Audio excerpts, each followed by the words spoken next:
Honors Algebra 2.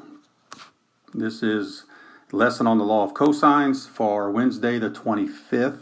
And we just finished law of sines. So now what is the law of cosines? Well, a little bit about the law of cosines. First off, the when. When do you use law of cosines? You will use law of cosines when you cannot use the law of sines. Okay, so whenever you don't have that angle and side opposite set up for law of sines, then you have to use something else, and that's law of cosines, which comes down to two different setup of information: either side angle side or side side side. Okay, and we're going to do an example of each. Now, if you looked in the book, there's three different versions of the law of cosines. There they all are. But what I want you to recognize in these is kind of the setup here. On the left-hand side of the first one, we have side A. Well, what angle do we have over there behind that cosine? We have cosine of angle A. Here we have side B. Over here we have the cosine of angle B. Here we have side C. Over here we have the cosine of angle C. So that's always the way they're set up. Then on the right-hand side, what sides do you use? Well, you use the sides that are not on the left-hand side. So here it's sides B and C because A is on the left. Here B is on the left, so we use A and C. Here C is on the left, so we use A and B's here. Okay? And if you kind of remember that pattern, then you don't have to worry about remembering three different versions of a formula. Okay? All right, our first example is a side angle side setup. It's an example number 1 in your notes.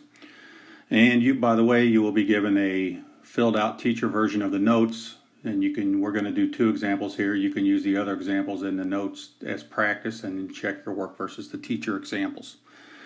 But here on number 1, we would say, well, we wouldn't be able to do law of sines because we do not know an angle and a side opposite, but we would be able to find side A by doing law of cosines. So here's the way we do this. We say, what would A squared be equal to? Well, it would be equal to the other 2 sides, 5 and 9, squared and added together. So it kind of starts off as looking like Pythagorean theorem. Then we would subtract 2 times those 2 sides, 5 and 9, and multiply that by the cosine of angle A, which is 37. So that is how this information fits into the law of cosines. Now, when it comes time to punch it in your calculator, you might be able to just punch that in straight across from left to right, but a lot of times I do it in pieces just to be safe.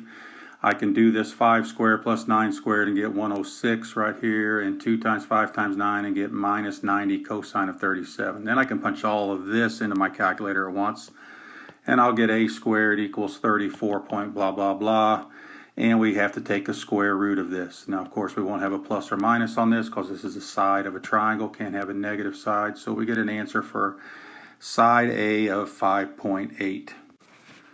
Now, after we find side A is 5.8, we got to be a little careful on what we do next, because the law of sines does have a limitation, and that is it cannot give you an answer of an obtuse angle. Okay, so since it cannot produce an obtuse angle, then we need to make sure whenever we do the law of sines here, which is what we're going to do next, that we're finding the next smallest angle. So when you do your second step here, we need to find the smallest possible angle left. And which would be the smallest possible angle left if we have sides of 5 and 9? Well, it would be angle C because 5 is smaller. So we will go with law of sines. Sine of 37 over 5.8 equals the sine of angle C over 5, and I get angle C to be 31 degrees. So let's fill that in, 31 degrees. Now the only thing left for us is angle B, which we can get by subtracting from 180, and I simply get angle B to be 112 degrees. Now remember, my triangle is not drawn to scale, but what I can check is that my largest angle has my largest side opposite of it, and my smallest angle has the smallest side opposite of it. And we do have that, so we're good to go. Our second example is a side, side, side example. Okay, so we do not know an angle, so which angle should we find first? Well, using the fact that the law of sines cannot give us an obtuse angle, then we need to use law of cosines to find the largest angle just in case it's obtuse. So what would that be here? Well, 23 is the biggest side, so we're going to have to find angle B first using the law of cosines. Now to find angle B, we would use law of cosines, and we would say the side opposite of angle B squared, so 23 squared equals the other two sides squared, 16 squared plus 10 squared, minus 2 times those other two sides times the cosine of the angle that is opposite of that 23 that's over there. Okay. Now when I plug this in my calculator, just for safety purposes, I do it in pieces. I do 23 squared first to get 529.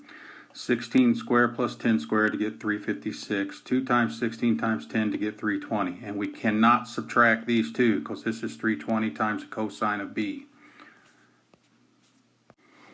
Instead, we can subtract 356 from 529, get 173, then divide by our negative 320, and do the inverse cosine of negative 173 over 320, and we get angle B is actually obtuse. It is 123 degrees. So we'll go plug that in. Now from here, what's next for us? Next thing we have to do is find by law of sines, find the smallest side we can. That would be opposite of the 10. Okay, so set up your law of sines for that, and I'll be right back. So our law of sines would say sine of 123 over 23 equals a sine of A over 10, or you could have both of those sides reciprocated. You could have your sides on top and your angles down below. So our angle AI got it to be 21 degrees. Then the only thing left for us is angle C, which we can simply get by subtracting from 180, and we would get 36. Now it's always important that we go check things. We just got angle C to be 36 and angle A to be 21, so just take a double check here. Does my largest angle, which is angle B, have the largest side? Yes. Then also check the smallest. Does my smallest angle 21 have the smallest side 10? Yes. So we know we are good to go there. The other examples in this section's notes will be sent to you in a worked out teacher copy of notes, so you can do those if you want some extra practice and check in the teacher copy. Okay, and your homework will be, here it is, page 18, 18, 26, 32, and 33. Okay, hope everything's going well. Say hi to your mother and father for me. Take care.